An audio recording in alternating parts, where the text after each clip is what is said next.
"We don't need your input." He said it like I wasn't even there, like the words I'd just spoken had evaporated before they reached his ears. His hand came up before I could finish my second sentence, that dismissive wave he'd perfected over the past 8 months. 17 people sat in that room, and not one of them met my eyes. They just waited for him to move on, waited for the meeting to continue, as if I hadn't spoken at all. My notebook sat open in front of me. I'd written 3 bullet points about the partner firm, about the warning signs I'd been tracking for 6 weeks.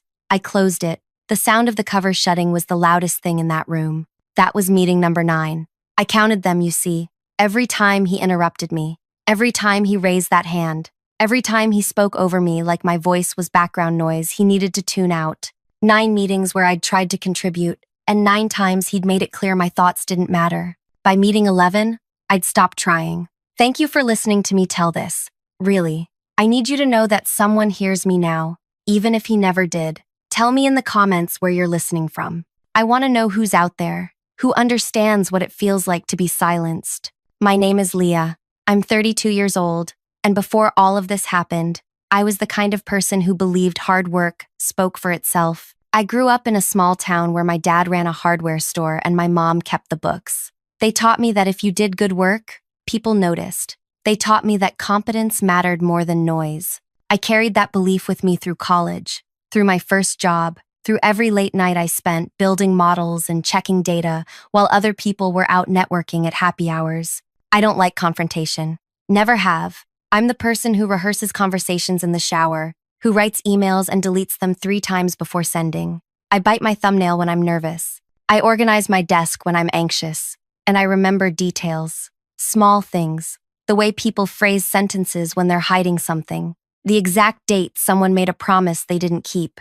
I've always been that way, even as a kid. My mom used to say I had a steel trap for a memory, but it made me too serious. She wanted me to let things go more easily. I never learned how. I started at the firm 4 years before everything fell apart. Junior analyst position, decent salary, good benefits. The company handled logistics consulting for mid-size manufacturers. Nothing glamorous, but stable. Important work that kept supply chains running, kept products moving, kept businesses alive. I was good at it, better than good. I built a forecast model in my first year that identified a supply vulnerability no one else had caught.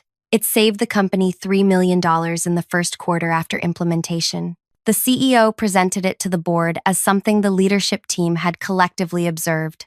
I remember sitting in my cubicle when I heard about it, eating lunch at my desk like I always did, reading the internal memo that praised our strategic leadership for the insight. I told myself it was fine. That's how companies work, right? Ideas flow up, credit spreads wide. I was building my reputation through results, not recognition. I made senior strategist 18 months later, youngest person to reach that level in the firm's history. I had my own office, a small one that overlooked the parking structure, but it was mine. I had a window. I had a door that closed.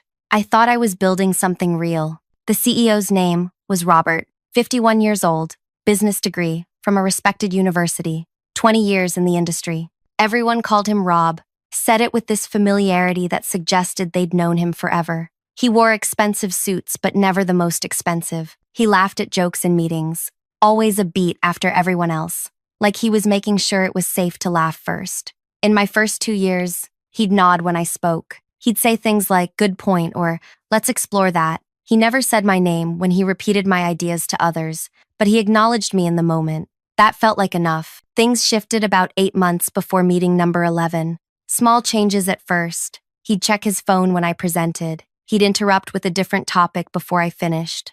Then the interruptions got sharper, more dismissive. By month 4, he wasn't even pretending to listen. He'd raise that hand, palm out, and say things like, "Let's keep moving," or "We're getting off track," even when I was directly addressing the agenda item we were discussing.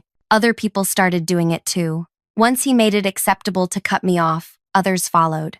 A senior director named Lauren started talking over me in meetings. A manager named Todd would literally start whispering to the person next to him while I spoke. It was like watching a slow erasure. I'd open my mouth, and people would look away. I started documenting every meeting, every interruption, the date, the topic, who was present, what I'd been trying to say. I didn't know what I'd do with the information. I just knew I needed to remember correctly, needed proof that I wasn't imagining it, that it was really happening. Meeting number 11 was on a Wednesday. Morning session, full strategy team, plus 2 department heads who usually didn't attend. I'd been tracking something for 7 weeks by then. One of our oldest partner firms, a company we'd worked with for 12 years, was changing.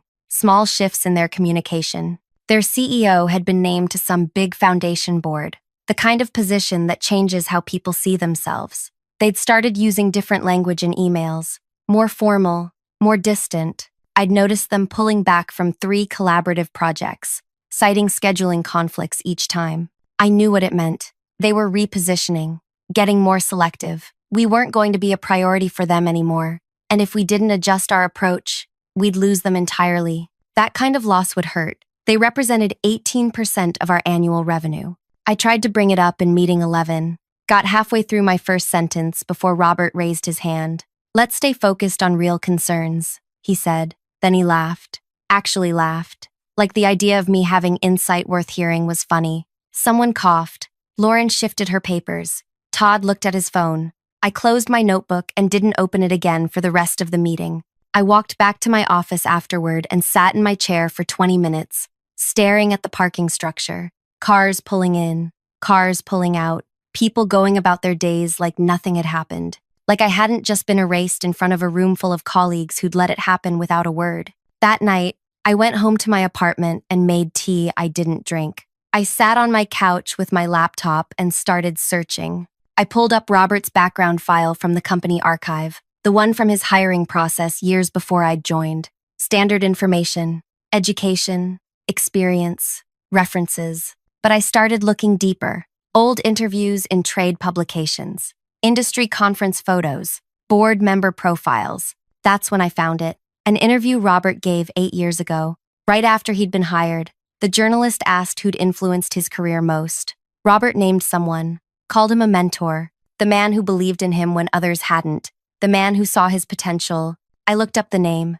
Emeritus board member at our firm. He'd stepped down from active chairmanship 5 years ago, but still held a board position, still attended quarterly meetings. I found a photo of them at an industry dinner. Robert looking at this man with something close to worship in his eyes. I had built my career on noticing things other people missed, on tracking patterns, on understanding how relationships shape decisions. And sitting there on my couch at 11 at night, I realized I'd just found the one relationship that mattered more to Robert than anything else. I didn't have a plan yet, but I had a thread, and I knew how to pull threads carefully, how to see where they led without breaking them too soon. The emeritus board member's name was Frank. I found that in the company directory, along with his assistant's contact information. He kept office hours on Tuesdays and Thursdays, even though he wasn't actively running anything anymore. Old habits, I guessed. Or maybe he just didn't know what else to do with his time.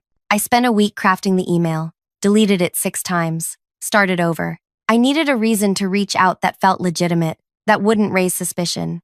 I settled on the company anniversary. We had one coming up in 4 months, and someone in communications had mentioned doing a historical feature. I wrote to his assistant and said I was gathering background on industry partnerships for the anniversary report. Would Frank be willing to share some historical perspective over coffee? His assistant replied within an hour. Frank would be happy to meet. How was Tuesday at 10?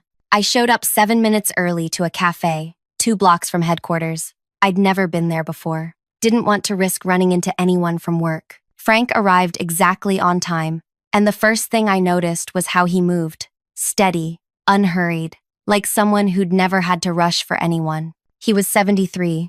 I'd looked that up. Silver hair, expensive watch that he didn't fuss with, eyes that stayed on your face when you talked. He ordered black coffee and a scone he didn't eat.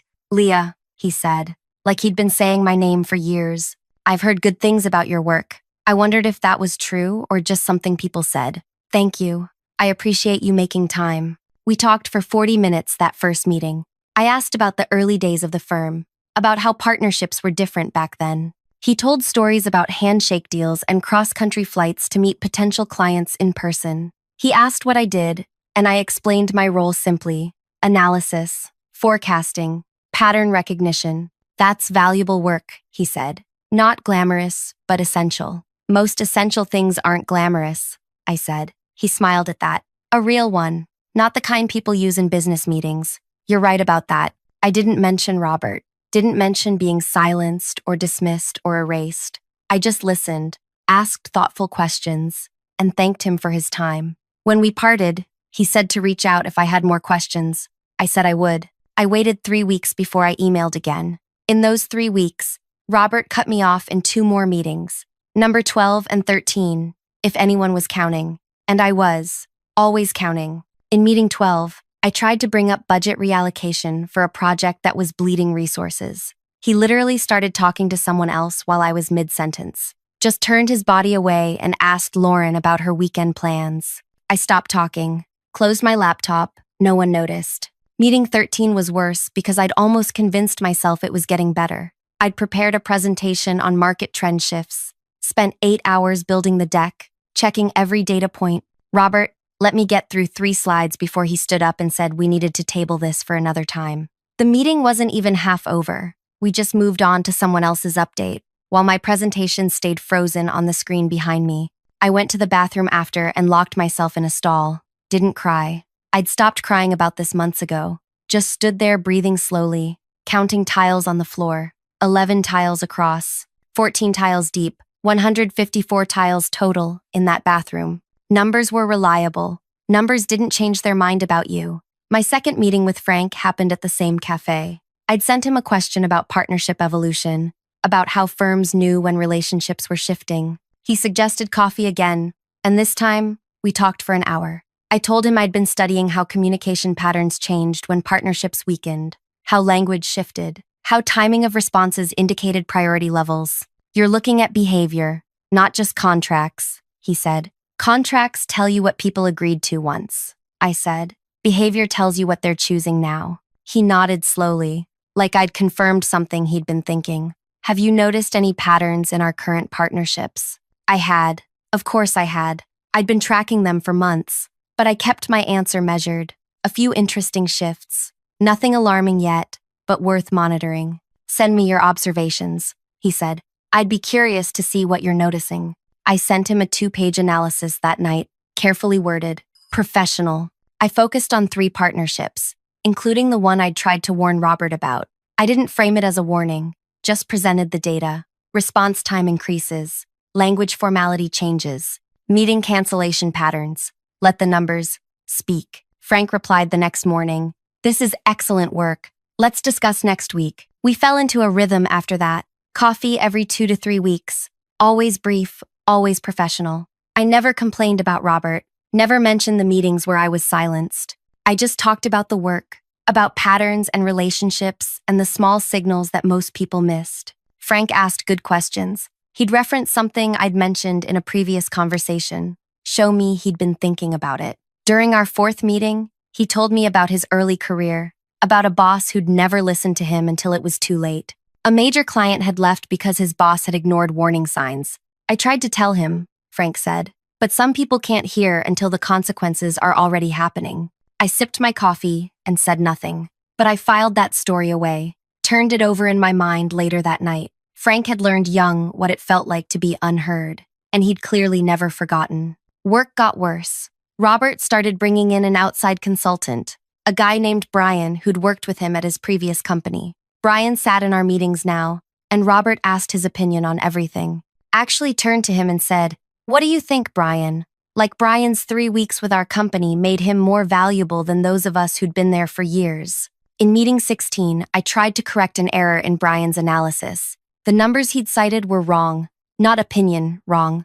Mathematically wrong. I said it as gently as I could. I think there might be a calculation error in that projection. Robert didn't even look at me. Brian's methodology is sound. Let's move forward with his recommendation. The wrong numbers went into the quarterly report. I had to watch it happen, knowing it was incorrect, knowing it would create problems down the line. I documented it, added it to my growing file of mistakes and dismissals and erasures. I stopped eating lunch in the break room, stopped joining colleagues for coffee. I came in early, stayed late, and kept my head down. Lauren asked me once if I was okay. I said I was fine. She didn't ask again. At home, I lived in comfortable silence.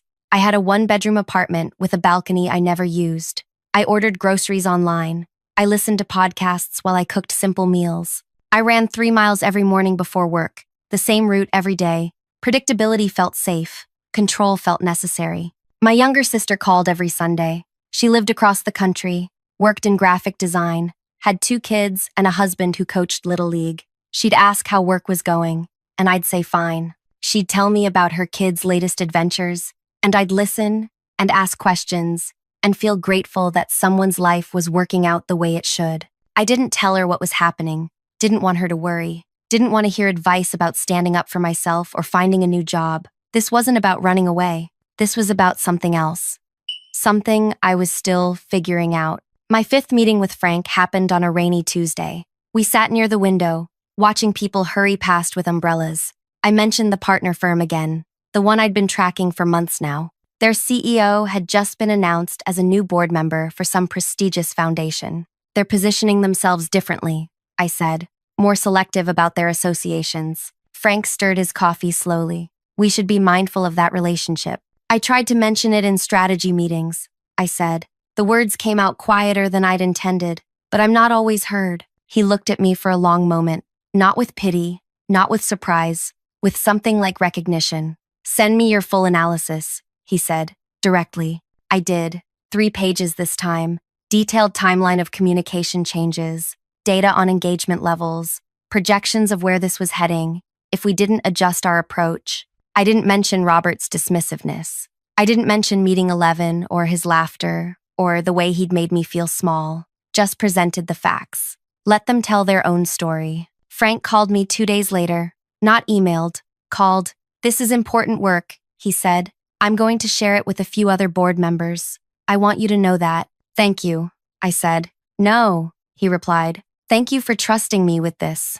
I hung up and sat very still in my office. My hands were shaking slightly, not from fear, from something else, something that felt like a door opening in a room I'd thought was sealed shut. Meeting 18 happened the following week. Robert was in rare form, joking with Brian, barely glancing at the agenda. When we got to partner updates, he launched into his usual confident assessment. Everything was fine. All relationships were strong. We had nothing to worry about. I didn't say anything, just took notes and watched.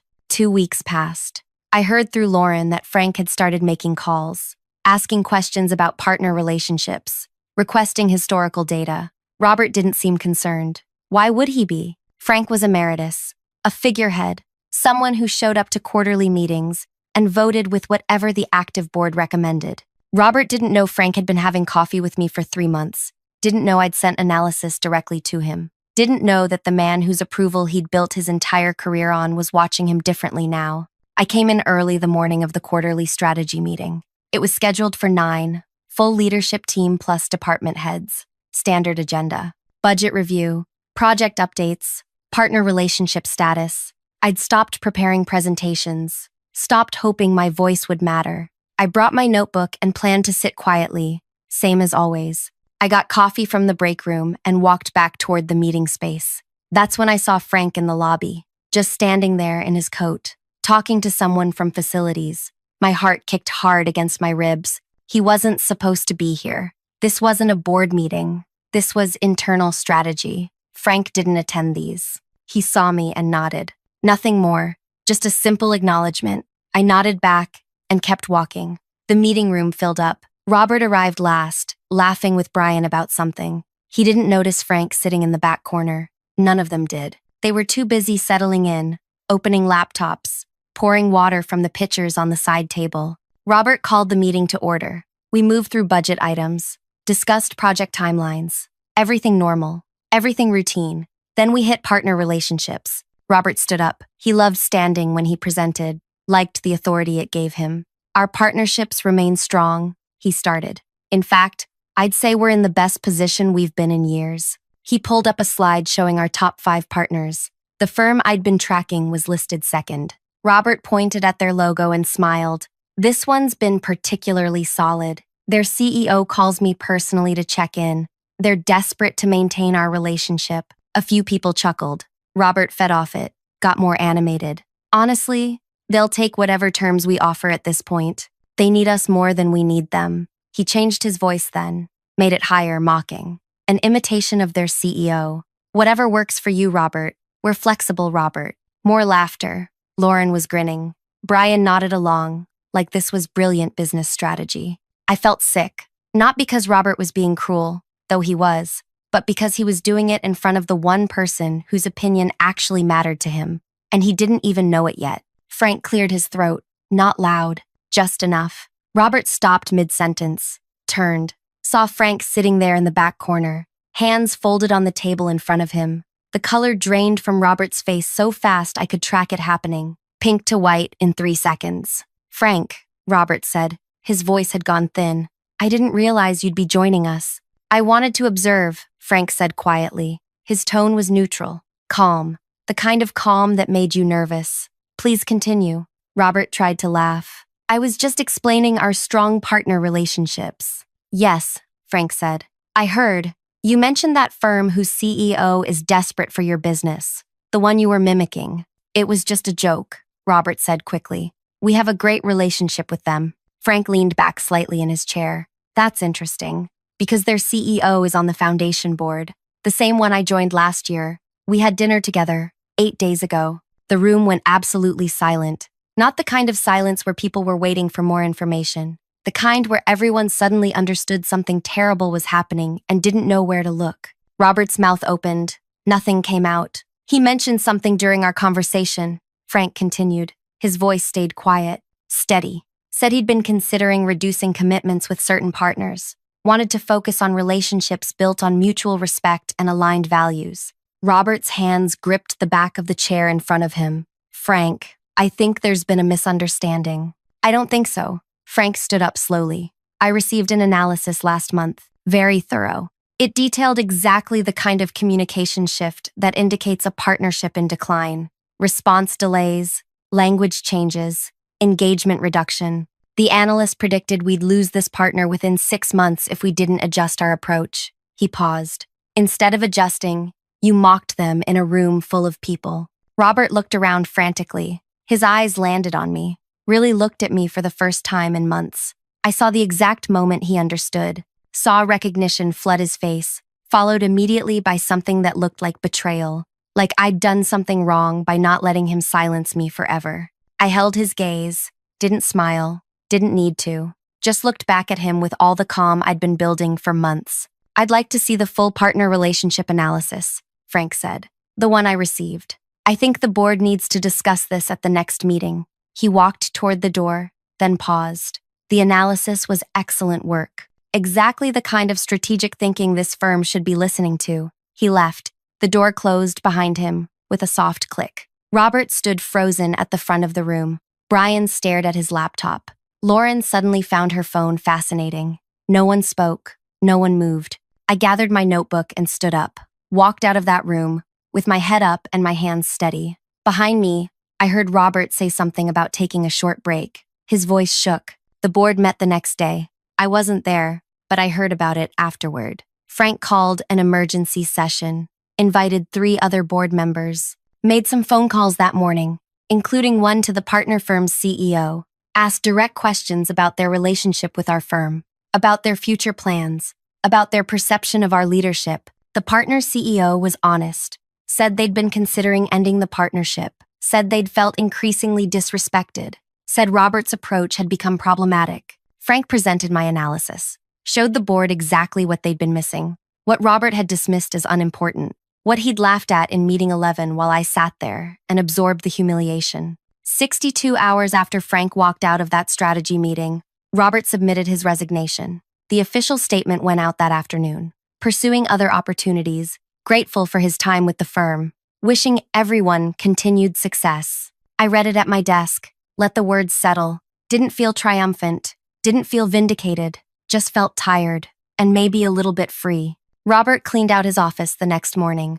I watched from my window as he carried a box to his car. He didn't look back at the building, just loaded his box, got in, and drove away. The man who'd built his career on Frank's belief in him had shown Frank exactly who he'd become, someone who couldn't hear warnings, someone who dismissed the people trying to help him, someone who mocked relationships that mattered until those relationships destroyed him. The firm brought in an interim CEO while they searched for permanent replacement. First strategy meeting after Robert left, I mentioned a forecast adjustment we needed to make. Opened my laptop, pulled up my analysis. The room went quiet, but different this time. Not the silence of people waiting for me to stop talking, the silence of people actually listening, really hearing what I had to say. Lauren asked a follow-up question.